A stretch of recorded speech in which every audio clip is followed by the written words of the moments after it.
Let's go.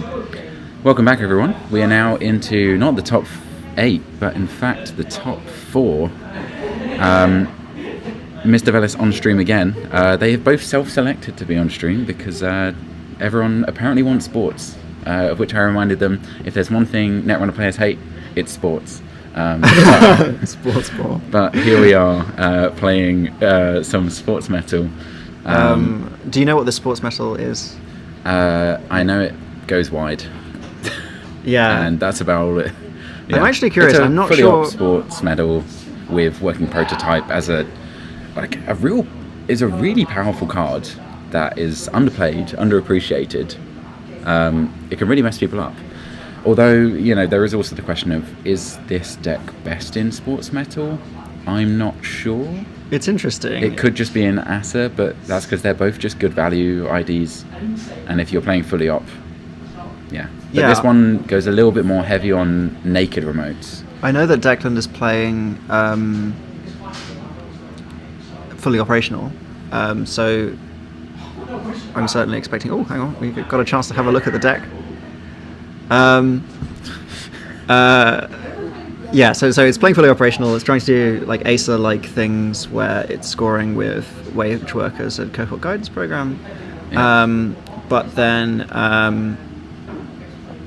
a few somewhat...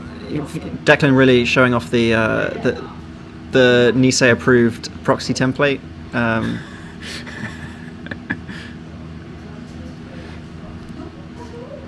And we have some London wage workers in there. Oh yeah, London all wage workers. Love that.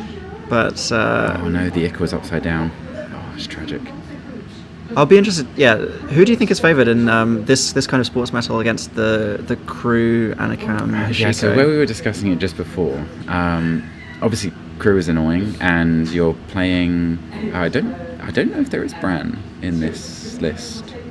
We're mostly looking at things like Ablative, Drafter, all things which are pretty in space for being crude, and also we're playing a lot of assets, and we do want that ice to be able to protect it. So I think, and I do know there is one Miss Bones in the Mr. Velis deck, so they were both laughing and joking about just draw the Miss Bones, and then we see a Rashida in the hand. This is a really good opening from the sports metal.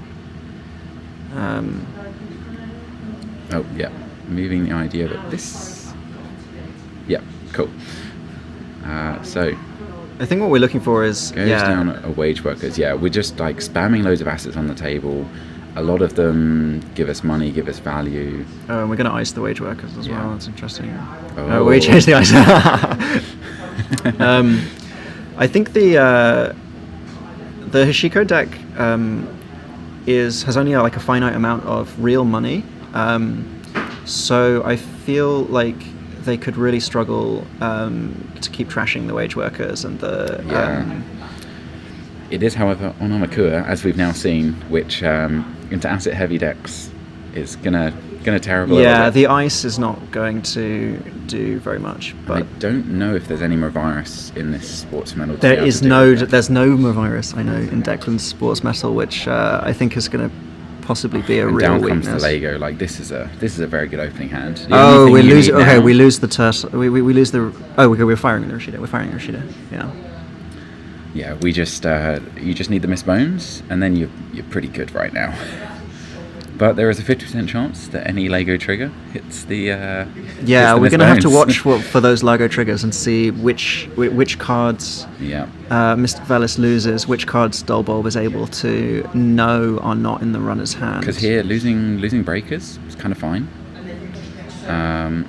Losing a Crew, pretty annoying.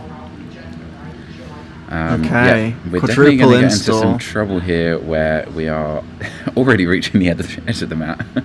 And this is like, if the Hoshiko deck doesn't have a lot of money in hand, then like having to run again, you might want to take a turn off, but horrible things can happen to you if you do that.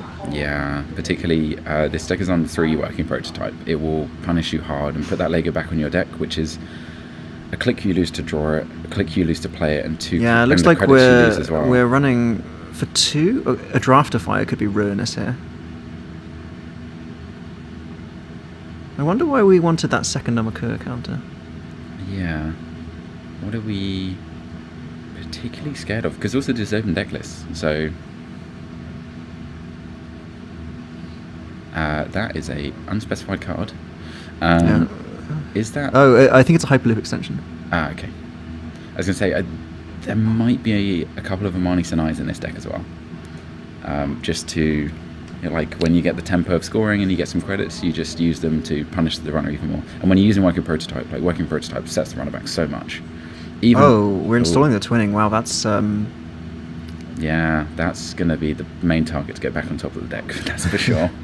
But open deck lists, Mr. Velis being well aware of knowing that we've got a bunch of Working Prototypes in there, one of which we've seen in hand now. Yeah, Mr. Velis cheating the Hoshiko, installing the twinning in order to be on 0 credits so that you don't have a credit to lose to Hoshiko at the start of his next turn. Oh, and there is a fully operational, which is going to help. I really wonder. Here. That's 8 credits you can earn with that fully operational. I really wonder if going so low on credits is going to bite Mr. Velis here. If with this wage workers running, the assets are going to come down, and it's going to be very, very difficult for him to contest anything. I think we're going to see.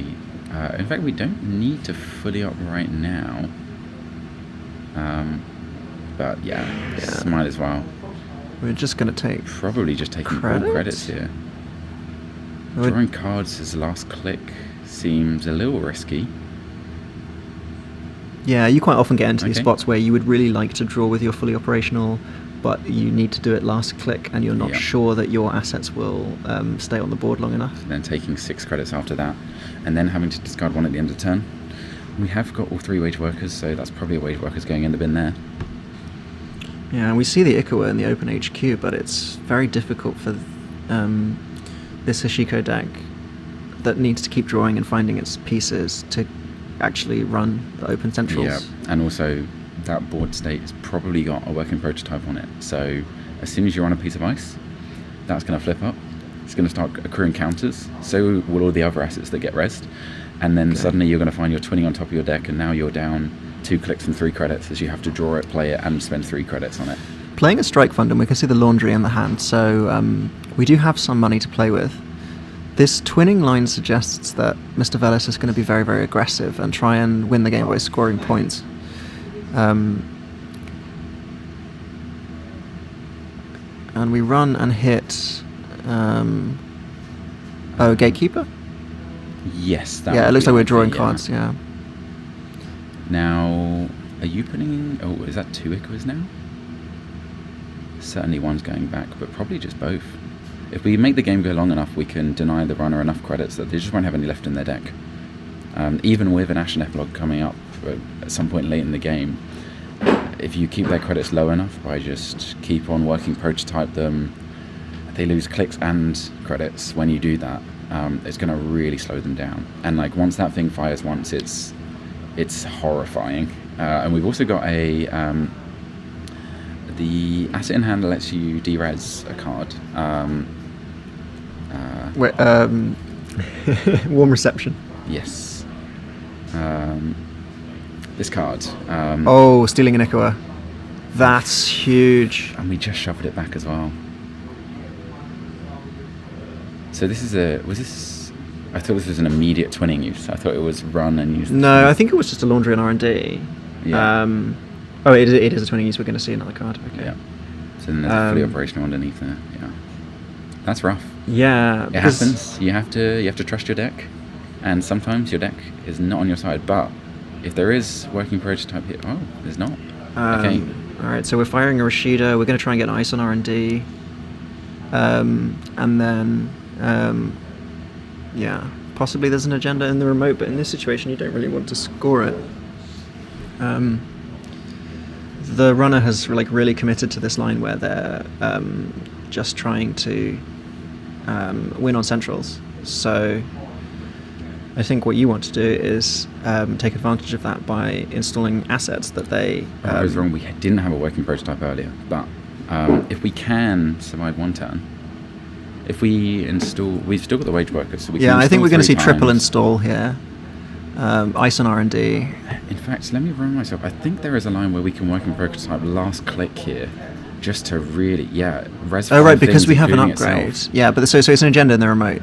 Yeah, okay, we've gone so- way off the table here. Okay, this is a new remote.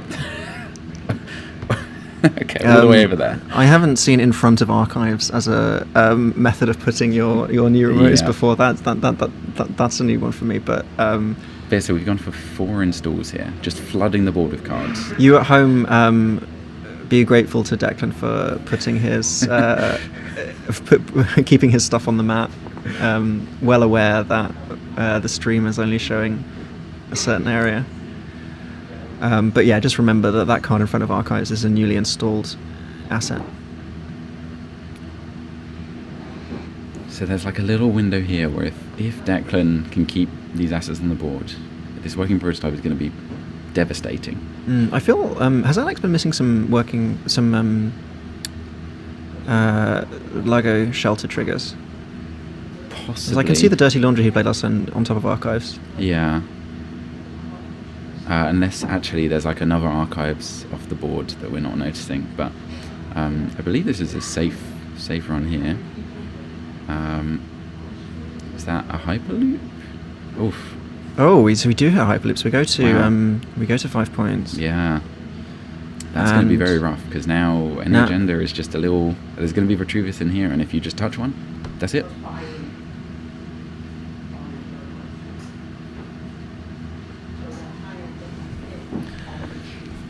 But this is a potential tournament. It's just like you just need to just get to the point where you cause enough devastation with working prototype, and then you can just about lock out the runner for just a turn or two, and then you can start scoring, and then you're having a great time, especially with Sportsmetal firing each time.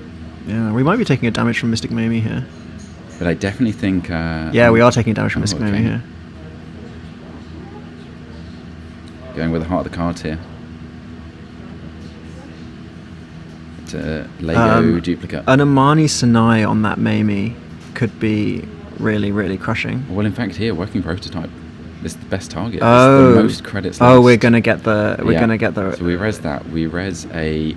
That's gonna let us install another asset for and then free. the And there's a power. Okay. So we're gonna de-res both Yeah. of those with the. Choosing. I guess this is where you need to know. Okay. I think that's an Amani Sinai.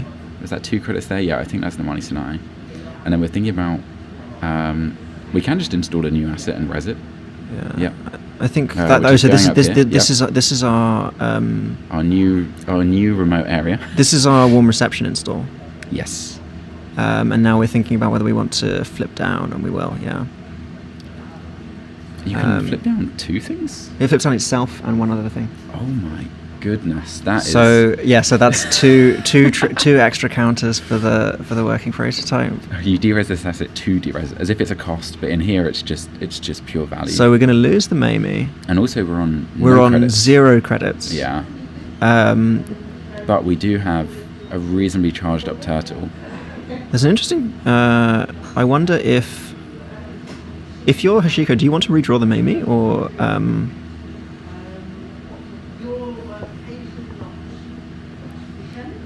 So we're doing 3 advance, hopefully scoring a Vitruvius here, which we can use the powers that be, and then we can, with our extra wage workers click, we can click the working prototype. Okay, that's a... Okay, we score a Mega Pre-Qualifier. But then, yeah, we can use the 5 counters on working prototype to then put something back on top of the deck and earn a bunch of money. And we also get a free install, which can be a Rashida just into that server where it Yeah, just, what have we got in the bin to install emptied. with Mega Pre? So we're going to install with powers that be. I'm not sure you would necessarily want a Rashida Fire here because... using so we shelter, trashing a second crew.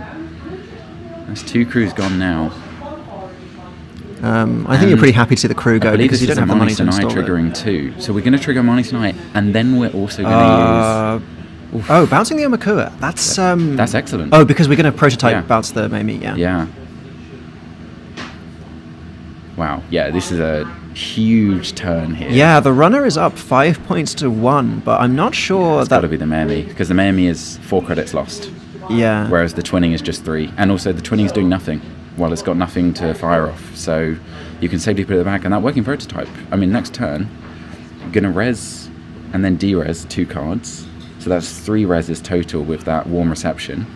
Yeah, if you can't trash the assets, you're going to lose your twinning and your Largo. Yeah. And but also you can't get into that working prototype server because we don't know what's in front of it. It's a gatekeeper. So, and also you have no credits to install the Amakua to do it anyway. Would you trash the warm reception here? Click for credits and trash the warm reception? You have to. It's such a toxic fuel for this deck. You're in a really difficult spot though, because if you click the 3 credits and trash the warm reception, you're going to lose one of those credits to Hoshiko, and you're going to be back on 0 again. Yeah, this is what I mean though. Like it looks like the runner was in a great position, but a wild warm reception turn can really flip the table. The runner took this very aggressive line to try and win on centrals, and reinstalling the Mamie is really going to make your life difficult because the warm reception is 2 free working prototype counters. Yeah, and it is a res itself. So 3 free working prototype counters still to go. And then you've got an asset there. You've got a card that was installed in there, which you could also res the Managom if you need to. You've got plenty of credits for everything. That's a Spin Doctor. Straight from the prior support into actually no, I think Declan has it from previous tournaments as well. But yeah, then look, we're just doing it again, and like that protected working prototype is devastating. I think Mr. Velas is about to realise that he's going to lose the Mamie that he just spent 2 clicks installing, and well, I think at this point you bounce the twinning. It's more cost. Yeah. That's a really interesting line from Dullbulb, is choosing to de-res the powers that be instead of the Spin Doctor, even though it costs a credit. Yeah, to re-res. He's got 20, precisely 22 because credits. He doesn't want to draw any more cards. Yeah. He knows the only way that he can lose is. We are fully operational here. Are we fully operational for draw? This is an absurd amount of credits, but we're scoring with we're scoring on a Money Sinai. No, we're playing 3 operations. That's what we're doing, so we can get our Ikawa in the remote.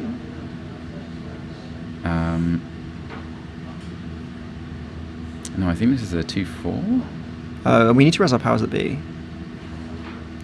Oh. Okay, so we have a Vitruvius counter. Just narrowly avoiding the game loss there by advancing. Declan's about to realise that.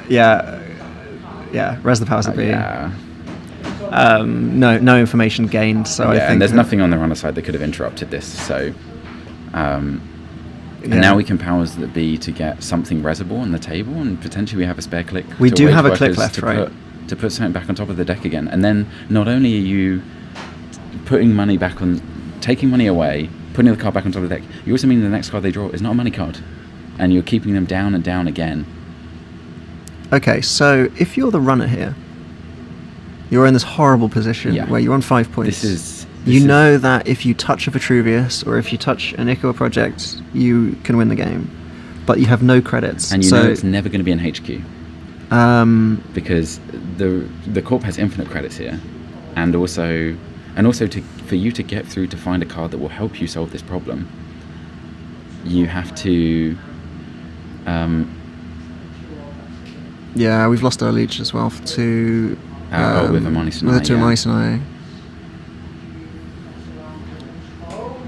But with this Money Sinai, we can just get to the point. And then the Managom coming up. Yeah, it's fine to reveal it because we're getting that working prototype counter, giving us the last click to again. I think this time put the twinning on top because it's the most. I would be putting the Mamie on top here. I think. Declan's thinking about it. Yeah. Okay. Yeah. Because you know that the way that the runner can claw their way back into this is suddenly like have a dirty laundry and be able to recover on credits and do something else in the same turn. And it must be very difficult sitting on the side of the table with Mr. Villas is right now and just thinking, how do I get out of this hole? I was about to say the card that he needs to top deck is Moshing. That's a strike fund. So that's where putting the Mamie back was good. Yeah, so we're going to be back up on 5 credits. And then we can install an Amakua, and we can run the Gatekeeper. That's 5 to do that, though. So You might want to consider keeping your Armakua in hand and just playing like the sure gamble and trying to say, well, if you score an agenda next turn, you're still going to have to worry about me installing Armakua and Devil Charm and running your remote. It looks like the line we're taking. I guess we also have to remember Corp's only on 3 points. They are more than one agenda away from winning, but they do have a Vitruvius counter, which is going to be very powerful here. What is the Vitruvius counter recurring? I believe Declan's deck is not on any fast advance at all. And yeah, it's just on Wage Workers there's no score from hand.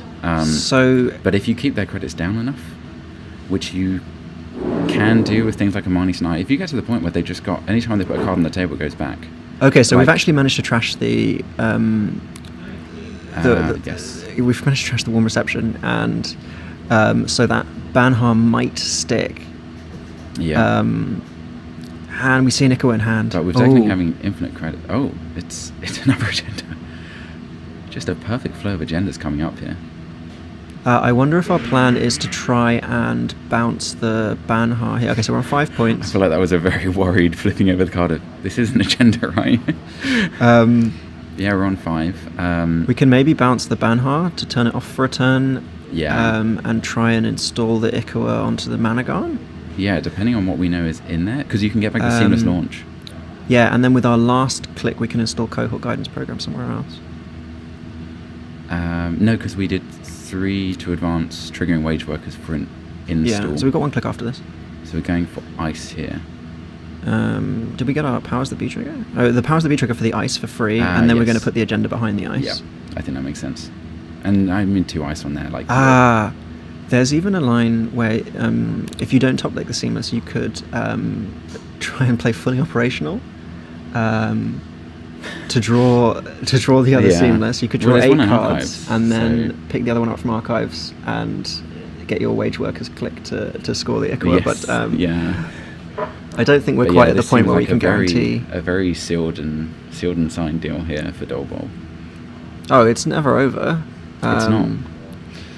But also crucially, has made sure that there isn't an option of the agenda being in hand. So it's, you have to take down the Wage Workers here. That's the most critical piece. Installing the crew is interesting. I guess you can... Well, it could be that one of them is a drafter, and you can just run through it.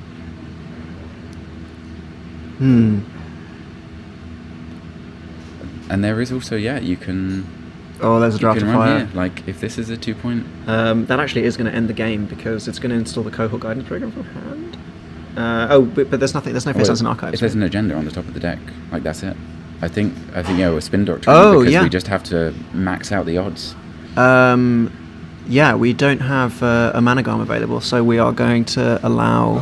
are there twinning counters? There's, I think, 1 counter on twinning, so this is going to be 2 accesses. Wage Workers on... 2 accesses, and we can steal Ikawa Project, so... there's... Oh, does the twinning have a counter? I don't think it does. It shouldn't do. Yeah, no, it doesn't. It should be just 1 access here. So yeah, it's just... Now we see. Yep, use the spin, put back 2... we've got 2 clicks left, so we have to put back non-trashables as much as possible. So hopefully if there is something that cannot be trashed on top of the deck, then I believe it is game.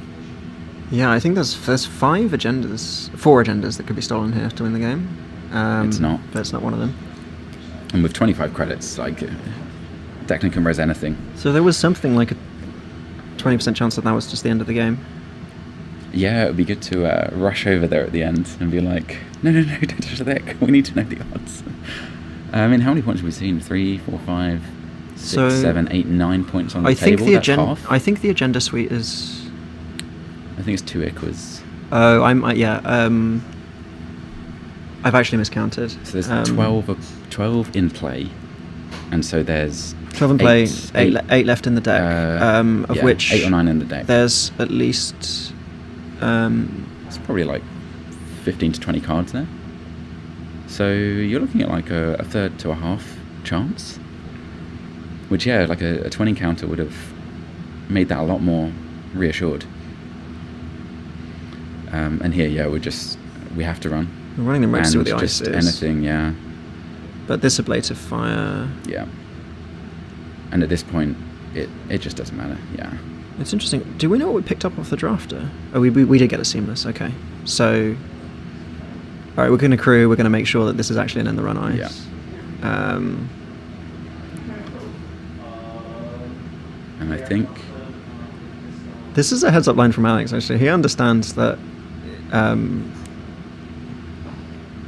the game is slipping away. And he was just checking that there wasn't a drafter on that remote, in which case he would have been able to pay the mana gum. And finally the Mistbones turns up. That was a huge game changer there. Yeah, so we see... Yeah. So losing a mana gum early is always rough. What a game. The runner taking a very aggressive line and getting that chance to finish the game even after losing complete control and doing well to maximise their accesses. But... I wonder if it was the working prototype is such a. It looks so friendly. It's just a person in a robot suit. How harmful can it be? But when it puts a card on top of your deck, you forget that a card on top of your deck is so annoying.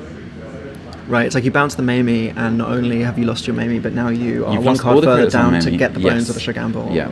And also it's the turn delay, like when you can bounce the Banhar, like it's pointless paying Banhar, because when this deck needs to, it can choose to make that working prototype fire. So, and that means if you're relying, basically you have to play a deck that's Tag Me and has no resources in it, is the only way to take down this working prototype. But you have to find a way. Pinhole would have been useful here. Taking down the working prototype turns off a lot of the money income. And this was just one working prototype. This deck, working prototype is not unique. When two of them are down and they're rezzing off each other, you can even de-res a working prototype with one reception to just keep flipping it back and forth and stuff. It can get incredibly oppressive. So it was just that he just needed to get to that window. Yeah. And so it is the early aggression. That's how you take down this deck. If you're playing something like Essa, I think that's a really good deck to run against this, because you can keep that aggression on, which forces the Corp to make those choices and then not have all those opportunities in front of them. Well, there we go. That's Declan through to the finals again. Through to the finals. Single elimination, remember. So this is the finals of our Reading District Championship. Yeah, and London Regionals got to the final. Didn't quite win in the final, but this time we'll see what happens. He might be up against Jonald in the exact same matchup they played earlier of Steve Cambridge versus Ob. We'll have to find out how that other game went, but it will be interesting to see that replayed again after they played it a bunch of times in the pub together. They played it earlier today, and maybe they'll be playing it in the final. And let's see if that is a close game again. Unsurprising to see. No matter the amount of luck involved in this game, that we've got two of the strongest players in the final once again. So we'll see how that goes. Cool. Thank you all for tuning in, and we'll be back. I'm sure there'll be a bit of a break to give the players time to review the deck lists, have a little breather, because we like to keep our Netrunners nice and healthy so they can focus and hopefully not install Icarus's Ice and advanced mana garms and so on. But there we go, and we'll see you in the final round of the bit. Thank you all for joining.